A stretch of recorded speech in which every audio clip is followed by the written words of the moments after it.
First of all, just one point here I skipped yesterday. If you take a look at, back on 106, just one point over there before we go on. Page 106. So it says, Vatoma Sarah b'kiryas arba hi Chevron, second line from the top. Vayovo Avram lispo l'Sarah v'livkosa. Avram comes to eulogize Sarah and cry for her. So it says the word Vayovo Avram. Vayovo Avram. According to some, Vayovo Avram means he went inside. He didn't want to make a public spectacle of his crying. But you look at Rashi for 1 second. It's the right column of Rashi. Right column of Rashi, 4 lines from the bottom. On page 106. Right column, 4 lines from the bottom. Vayovo Avram mi Beersheva. He came from Beersheva. So Avram came from Beersheva after the Akedah. He went to Beersheva, then he came to Hebron to eulogize and bury Sarah. The Medrash says he came from Har HaMoriah, which is where the Akedah came from. And there's another Medrash that says he came from the burial of Terach, his own father. So you got 3 different opinions where he came from. Either Beersheva, or he came straight from Har HaMoriah, which is where the Akedah took from, or he came from the burial of Terach. Now make up your mind. So one of the Mefarshim says, look, literally, he came from Beersheva. That's where he was. He was in Beersheva, and he came from Beersheva. But when you eulogize somebody, what's a eulogy? Avram came to eulogize. I mean, you talk about them. When you eulogize somebody, you talk about them, right? So when he said his eulogy, where was he coming from? It's like sometimes somebody says something outlandish. You say, where are you coming from? Where are you coming from? So Avram Avinu, when he said his eulogy, where was he coming from?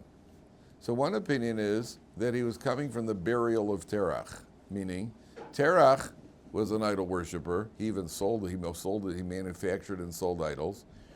And an entire world of Terach-type people, who buried that ideology? It was Avram Avinu. How did he do it? He had to have the support of his wife. She was a full partner in this project. So when he was eulogizing her, where was he coming from when he eulogized her? He came from the burial of Terach. She was my partner in the burial of Terach. Take a chumash, Alicia, page 106. She was my partner in burying that ideology. My battle against the pagan world, she was a partner. That was part of his eulogy. The other part of the eulogy was he was coming from Mount Moriah. If you have a son, the Medrash says that when they went up to the mountain, Yitzchak was 37 years old. 37 years old, and he realizes, take a chumash. Take chumashim, guys. Always take chumashim. There are plenty of chumashim on the shelf over there. They want to be used. A 37-year-old son, and the father's about to shech him. Well, he could probably overpower his father. Dad, what are we doing today? Well, we're going to have a sacrifice. Really? Yeah, you. I'm not. What's the expression to use? I'm not down for it. Yeah. So Yitzchak instead, what did he say to Avram Avinu? He said, "Tie me up well, so I don't jerk and ruin the. If you shecht an animal and you don't shecht it properly, so you've invalidated the offering." Yitzchak, the Medrash says, he said to Avram Avinu, "Make sure you tie me up good, so that I don't invalidate the offering." And he's willing to go and have himself offered. Who instilled that value into Yitzchak?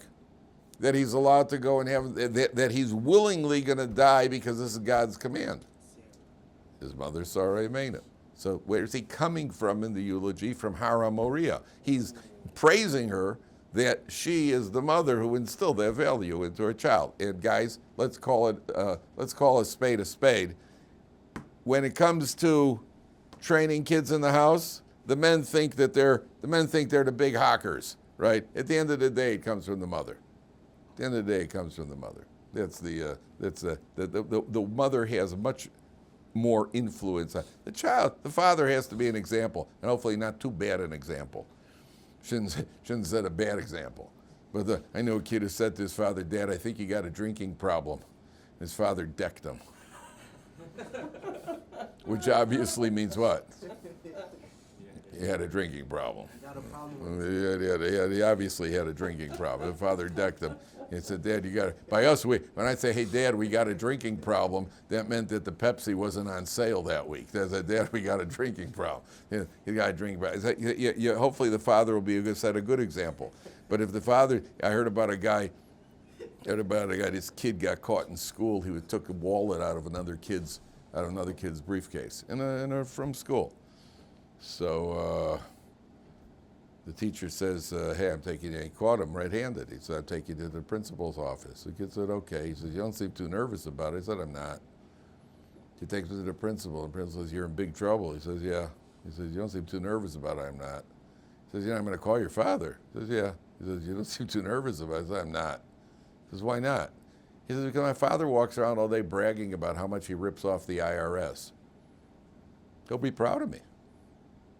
Now, the kid, the father won't be proud, because in the father's mind, there's a difference between cheating the IRS and taking a wallet out of somebody's briefcase, even though halachically there isn't, by the way. Halachically, you can't cheat the IRS. You can or can't? Cannot. Now, let's make sure we all get that clear. You cannot cheat the IRS. Let's make sure we got that clear. So, but the kid sees that's what the father does, so that's what the kid does. So who instills the value? The value, who spends more time around the kids? The mother spends more time around. I usually, when I get called, sometimes I'll get called from a father calls me up, he's having trouble with the kid. So I'll usually say, let me talk to your wife. So this one guy once calls me up, and he says, you have a kid, what, you have a problem? I said, let me talk to your wife. He said, why? I said, because she knows the kids better than you do. She said to me, what makes you think so? So I said, what's your second son's favorite lunch? Let me talk to your wife. Right? I should have asked her, what's your second son's name? Probably wouldn't have been happy to have got that one right. So the value in Yitzchak was instilled by an Avram Avinu. He's the one who instilled the value. I had my son, I don't know if I told you, I once had, my son was like, my oldest son, he was going to the Cheder here in Israel, and is a good kid who did exactly what he had to do, but not an iota more. So I wanted, like many fathers, I wanted this kid, to only speak Aramaic, and and be immersed and become the next Reb Chaim Kanievsky, of course. So I wanted him. He was in 7th grade, I think. I wanted him to join this after-school Mishnayos program. So I said, you want to go? He goes, nah. He wasn't into it. He did what he had to do. He got good grades. He wasn't into it. So I said, I'll tell you what, if you go to the after-school Mishnayos program, I'll buy you a new set of Chumashim. Like that. I said, okay, I'll buy you, that really nice Mishnah Berurah say, like that. Then my wife is standing behind him, and she's doing like this. And I'm like, she goes,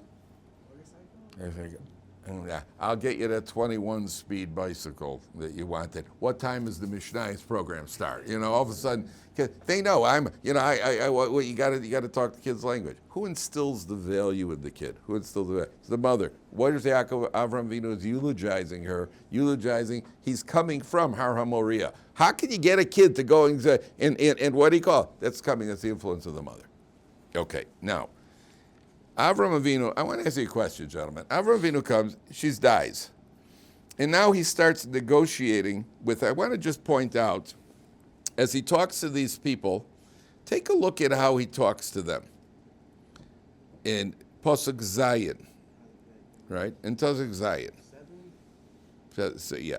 Vayakam Avram vayishtachu la'amar tzivnei ches.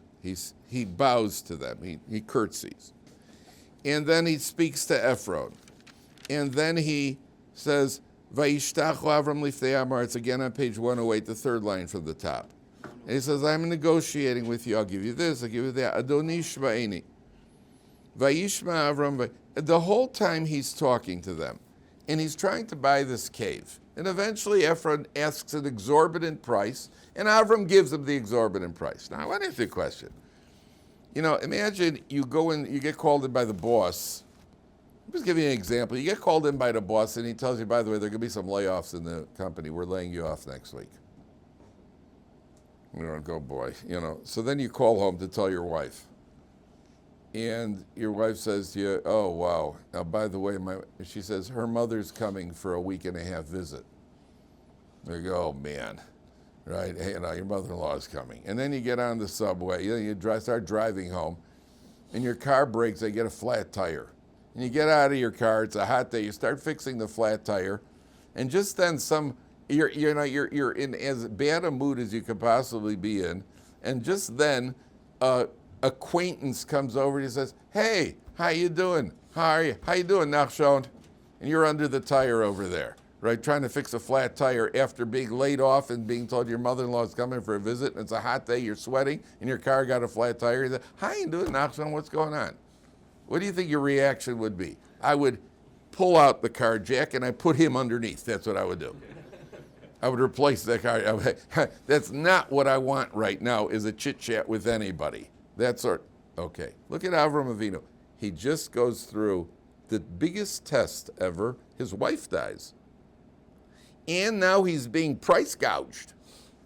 And the entire time he behaves with proper etiquette and proper derech eretz. And we see from here the importance of a person maintaining self-control. This dovetails nicely with what we said yesterday about how Sarah Imenu, in spite of all the difficulties of her life, she was always the same Sarah. That's the challenge of Judaism. The challenge is that we have to go against our nature. The fact that we have an urge, by the way, getting angry. Anger is an urge. You have to control that urge like you control other urges. I have an urge to shoplift.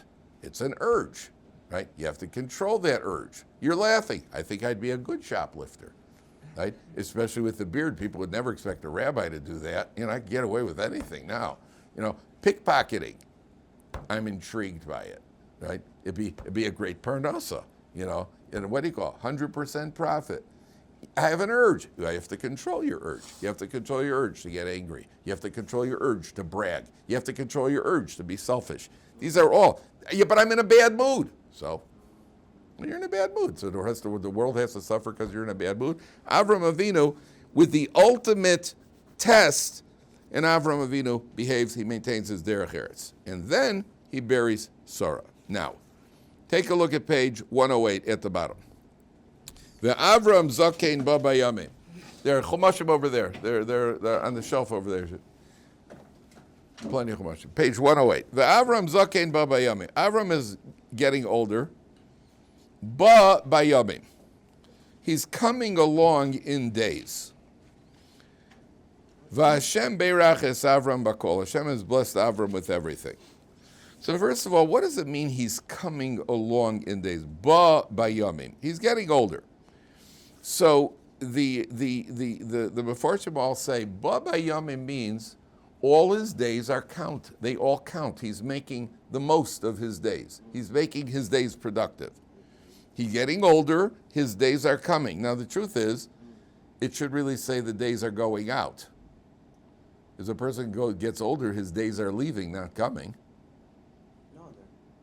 As a person gets older, if your days left you or they're coming to you. I would say a child, we're going to the days though. You're not going to the day. Are your days leaving you or coming to you? An older person. Kind of both. So which one is it more? Are your days leaving you or your days are coming? They're leaving. Your days are leaving. So why does it say Ba Bayamim? The days are leaving.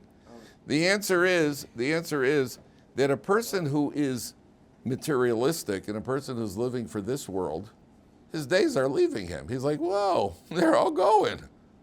And it's like, I go, it's all leaving me because he's living for this world. Baba Yamim means his days are coming, both in this world, as a person gets older. Like that, huh? As a person gets older, his days are coming. That means he enjoys the days. Because it gets better. The more spiritual you are, the more you enjoy the days, then you got the days of the world to come to look forward to. The person who's materialistic, the older he gets, the more regret he has. Like, oh boy, there's nothing left. All of his drives and they just reported that Nancy Pelosi is the greatest insider trader in history. She started out, they had a report, she started out with $800,000 and now she's made $133 million on the market. She's made double, even more than double, the best hedge funds. So it's either that she's really good at it or that she's cheating. Okay. As I was reading this report, she's 85 years old. Her husband's 88 years old, whatever it is. So they got $133 million. I mean, and they're worth $280 million, whatever it is. That's just on the investment. Okay. And well, you know, but you can't even chew. You don't have teeth. What good is all that going to do you? What good is it going to do you? That's the days are gone. But if somebody who lives properly, ba bayamim, you can enjoy those days because a person is living for spirituality. Spirituality gets better when you get older, not worse. So Avram Avinu is getting older, ba bayamim. V'Hashem beiraches Avram Akol. Hashem has blessed him with everything. Now, there are three different opinions here. There's one opinion that he had a daughter, and her daughter's name was Bakol. Hashem beiraches Avraham, and he had a daughter. What was her name? Bakol. And not only that, we'll see later on in the Parsha when Eliezer goes to go get a Shidduch for Yitzchak, Lavan thinks that maybe he'll have a chance to marry Avram's daughter, Bakol. What's that? Who did he have a daughter with? It doesn't say. It just says he had a daughter. The Medrash says he had a daughter, Bakol. Just like the other tribes had, all the tribes had a daughter that they married. Could be that she was born with Yitzchak. Doesn't say. The Medrash doesn't say which wife, where she came from. It just says, that's one opinion in the Medrash. The other opinion in the Medrash is that the blessing was he didn't have a daughter. Well, that's a difficult statement because daughters are a blessing. You make a bracha when you have a daughter. You make a shechianu. You make a bigger bracha when you have a son. But it doesn't mean that daughters aren't a blessing. They are a blessing because then they can take care of your sons. Right? Daughters are a very big blessing. So you got to marry them off, then you got to come up with the money. But the daughters are always a blessing. So why would it say Hashem blessed Avram by not having a daughter? Why is that a blessing? Why is that a blessing? Good question. And I told you there are no derogatory statements in the Torah against women or against girls at all, ever. Yet the Medrash says that he didn't have a daughter. Who would marry her? Oh, excellent, Alicia. The answer is when you're in a generation of pagans and idol worshippers, who are you going to marry your daughter off to? Because the girl's going to be influenced by her husband. She's going to go live with her husband. A Yitzchak will marry the girl and bring her home so then you can develop her. But she is going to go marry a pagan. In such a situation, you're better off not having a daughter. That's what the Mefarshim say. Now, what does he do? Vayomer Avram el Avdo Zakan Beso Hamoshel Bechol Asher Lo. Avram says to his servant, the elder of his home, who is in charge of all of his fortune, he's the CEO of Avraham Industries. Simna yodcha tachas yirechi. Put your hand under my thigh. Page 110. Put your hand under my thigh. Ve'ashbiacha b'Hashem elokei hashamayim v'elokei haaretz. I will invoke an oath.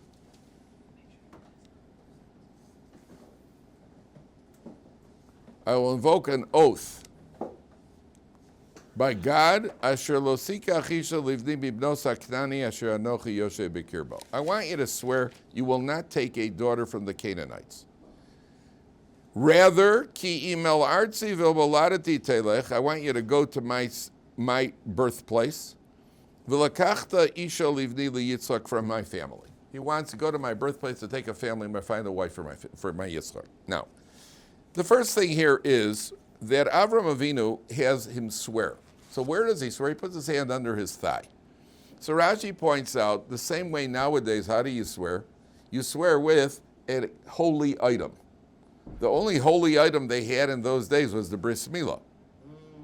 But he's obviously not putting his hand on his bris milah, putting it under his thigh, symbolically in the region of the bris milah, the same way that you take a Sefer Torah or tefillin to lend a certain severity to the oath. I swear while you're holding a Sefer Torah by with the tefillin. The same way, or by the Goyim, they take the Bible, right? You swear on a holy Bible. Theoretically, that will make you more relate more severely to the oath. So here too, Avram Avinu has him put his hand under his thigh. There is a symbolism over here, by the way, that Avram Avinu is saying to him, I'm completely in your hands. I'm completely in your hands. Ever see that guy with the he's got the whole world in his hands. The guy's holding the globe. He's got the whole world. So Avraham Avinu is putting his hand under the thigh, symbolically, I'm in your hands. Why didn't he go himself? Oh, Avraham Avinu, it says, Zaken Baba Yamim is an old man. And he can't send Yitzchak himself because Yitzchak was a korban on the Mizbeach. He can't leave Eretz Yisrael. So now what's Avraham Avinu going to do? So he sends Avdo Zekan Beso. Now, Zekan Beso doesn't mean he's old. Zekan Beso means the elder of his home. So Avram is Zaken Baba Yamim. He's too old to go. And Yitzchak can't go, so what are you going to do? But we're talking about a serious business here. Now I want to ask a question. Let me ask you a question. First of all, he invokes an oath. If I say to you, I want to borrow $10,000, let's say you had it. Would you lend it to me? Okay. Would you get witnesses? No. You won't get. You'd lend it to me without looking? Without witnesses? Without an IOU? Why, you trust me? Great. At least you can borrow some money. Well, according to halacha, you can't.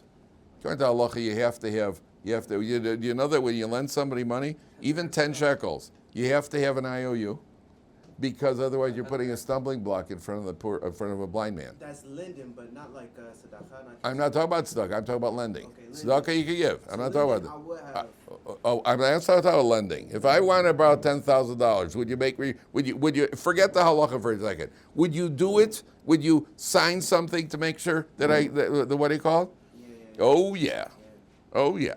Again, according to halacha, you can't lend money without an IOU or without witnesses, at least one witness, because the guy could deny it, and you're putting a stumbling block in front of a blind man. And even around trustworthy people, sometimes it's not that I'm malicious. It's just that I might forget.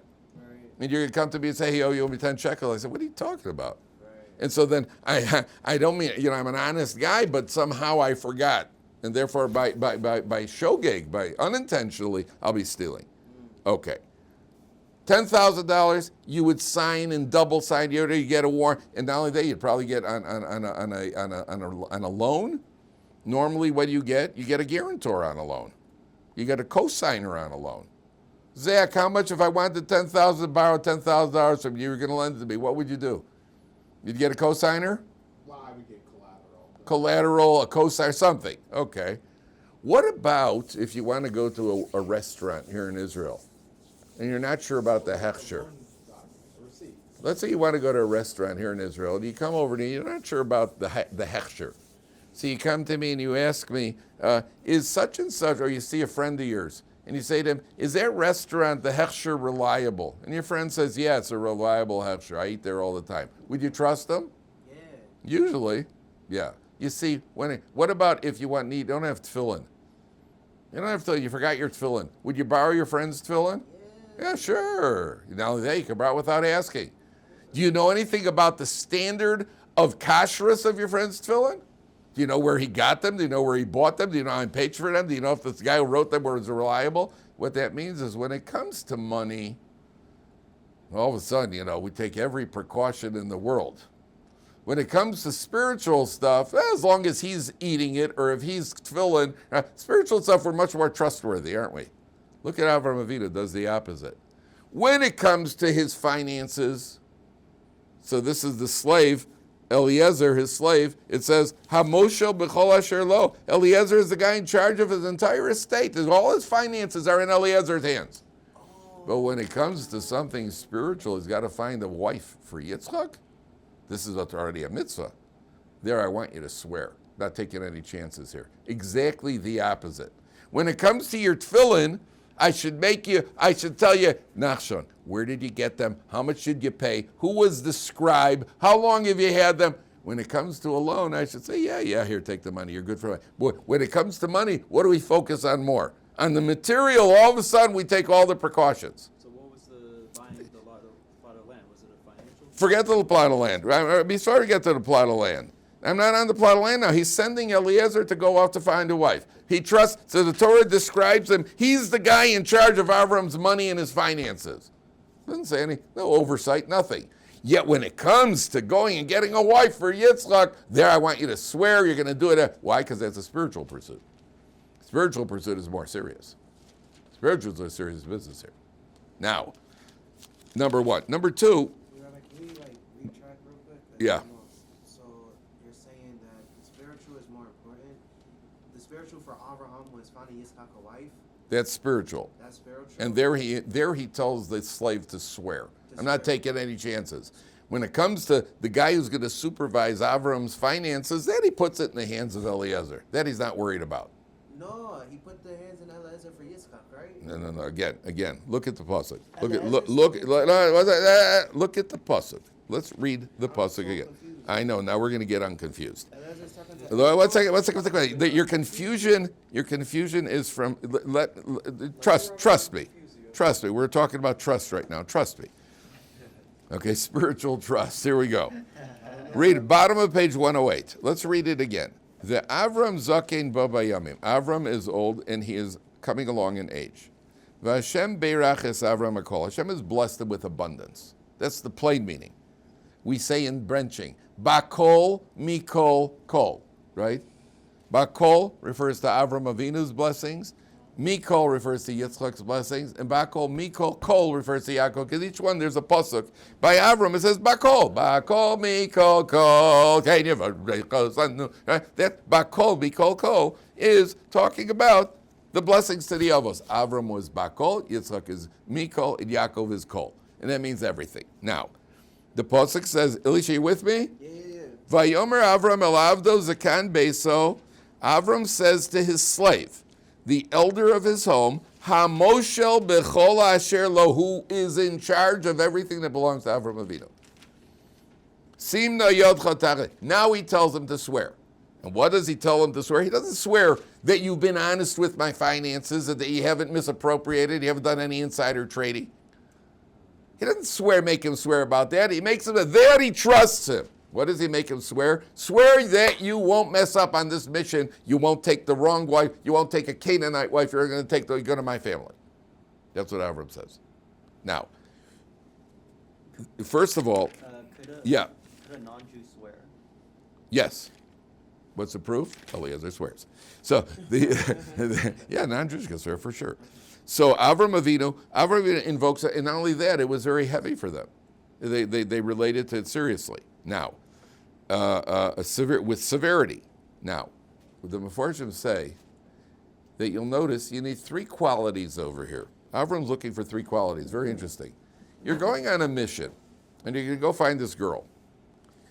On the one hand, you might have to be submissive. What we call diplomatic. You might have to, know how to. On the other hand, you might have to be a bit assertive. And you're also going to need a certain combination of wisdom over here. So Eliezer's got all the qualities. A, he's a slave, so he knows how to be submissive. B, he's Zakan Bey, so he's the elder of the house, so he's got wisdom. And C, he's in charge of the finances, which means he knows how to be assertive. So he's the perfect shliach, the perfect agent for this mission. Now, Avram Avinu says to him, I don't want you to take a Canaanite because the Canaanites are cursed. They're idol worshipers and they are immoral. I don't want them. I want you to go to my family. Now, Avram's family was also idol worshipers. So they were also idol worshipers. But the difference is that character is transmitted genetically. If the father's rotten, there's a certain amount of genetics certain amount of rot that's transmitted genetically. The Canaanites are out of the running. There's something completely immoral, that immorality is passed down genetically. What about idol worshiping? That already has to do with intellectual faith and what we call emunah. Emunah is not passed down genetically. You're certainly going to be a product of your environment, but you could get out of it by developing your own, like Avram Avinu himself did. He comes from Terach, and Avram Avinu developed his own emunah, his own trust, his own belief in God, even though he was a product of that school of paganism. So if it's a choice between people who are inherently no good, that's going to be, I don't want a girl from there. That means if it's going to be something, it could be good, but where you're taking a bigger chance. Whereas the other one, you'll take her out of that family. She's not got character deficiency. At worst, she's been raised in an idol worship, so we'll train her. We'll give her the education to not be a pagan. There's more chance. You got a better chance over there. Now, he tells him to go off to the land, and then Eliezer goes off on his mission. Eliezer himself, by the way, has a daughter, and he really is not happy about this mission because he's hoping that Avram Avinu will have him make a shidduch between Yitzchak and his own daughter. But Avram Avinu says, listen, you're a Canaanite. You were cursed. When Noach cursed Ham, you were cursed. We're blessed. It's not a shidduch. It's not going to work. So Eliezer goes off on this mission to now go find a wife for Avram Avinu. Okay. Now, the first shidduch in history. Now, take a look at starting from Pasuk Yud, page 110, 10 lines from the bottom. Okay, then how the fun begins. Vayikach eved asar gemali migemali adov. Everybody see that? 10 lines from the bottom, 9 lines from the bottom, page 110, Pasuk Yud. Vayikach eved asar gemali migemali adonov. He takes 10 camels from his master's camels.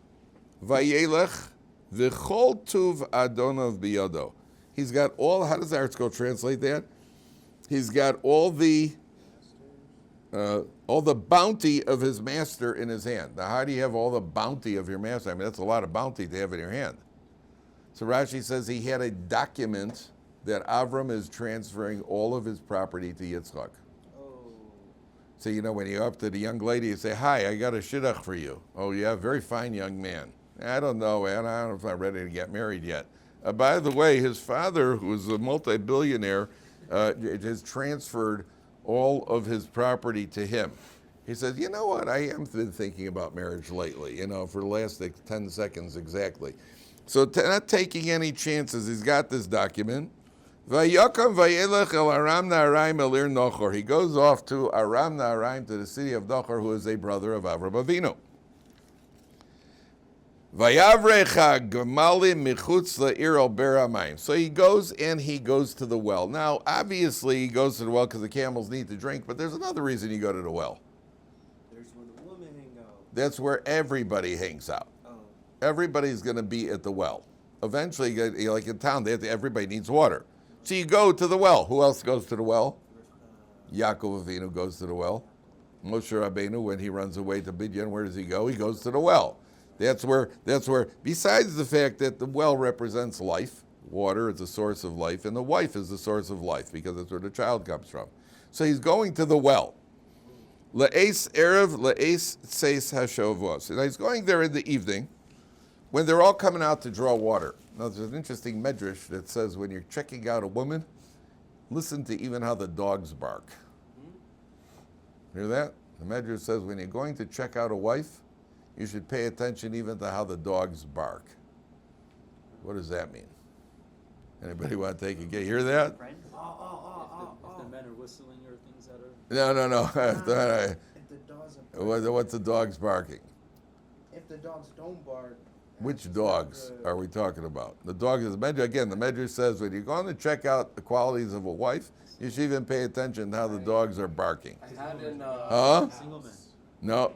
in Miami where I lived, I would have some guests come over, and I had a little English bulldog named Choco, and some girls he would bark at, some girls he wouldn't. And That's yeah. Well, we don't know which ones yes and which ones no. he barked at, you know, We're better looking? yeah. No kidding. Even the dog can tell. No, that's not what the medrash is. That's not what the medrash is saying. The medrash is saying a dog is always considered a it kind of we even even when you have a situation where somebody says, "Oh, this guy insulted me," I said, "Listen, if a dog barks at you, you ever respond? Sometimes when you want to tell somebody not to respond to something, you say, if a dog would bark at you, would you respond?" That's generally used in a derogatory manner. A dog is always a symbol of a kind of a lowly creature. I told you, if you want to, there's certain animals which he's lion-hearted. Ooh, oh, he's a real dog. A dog is generally considered a lowly creature. When you're checking out a woman, a wife, pay attention to even how the gossip mongers, even the lower people are not very nice. The dogs are barking. Just pay attention. Just catch a drift of what they're saying. Where does he go? He goes towards the evening. Because in the evening, you could assume that that's where the gossip mongers are going to be hanging around the well, maybe gossiping a little. Let's hear what's tutzach. Let's hear what's being said over there. And then you got the next one. Look at the next word. Where it is with the chain over it. Elisha, Vayomar. Where are we? 5 lines from the bottom. Yeah, so how do you say the word? How do you read it? I don't know how you do it. You're good, but a little Vayomar. 3 times up and down.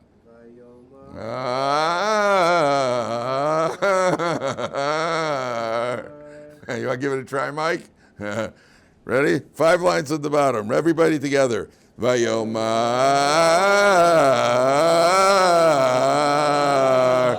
You don't get too many chances in the Torah. It's only 4 times. 4 times. So now, what did we say by Lot? Remember we had it by Lot that it said Lot was delaying. Vayismama. When the angel said, "Get out of here." What did that indicate? That he was crying. He wasn't too happy about it. Like, Eliezer says a prayer, and he's saying the prayer. There seems to be like this little bit of hesitation on his prayer. Why? He's got a daughter who he wants to marry Avram Avinu to make this. He's on this mission, but he's still got this hope. But he says a prayer. Now, what is the prayer? Vayomar Hashem Elokei Adoni Avraham. Hakrena lefanayim. Make it happen today. V'asei chesed im Adoni Avraham. Do an act of kindness with my master. Hine anochi nitzav aleina mayim. I'm by the water. Ubnos ansheir yotzos lishamayim. The daughters, the girls are coming out to draw water. I'm looking for a sign. V'hoyaha nara asher omar eleha tina kadech ve'eshte. The young lady who I say, tilt the bucket towards me, the jug, and I will drink. Ve'amra shesei, and then she responds, drink. Ve'gam gemalecha ashke, drink, and I will also give to your camels. Osa hochachta lavdecha liyitzchak, that's the one you have proven is for Yitzchak. Uvai daki esisa chesed imadi, and then I'll know you've done kindness. I mean, that's a heck of a way to do a shidduch. Hi, what's your young lady? Can I have a drink? Sure. And is there some for your camel too? Mazel tov, mazel tov, mazel tov. You're the one for my master's son.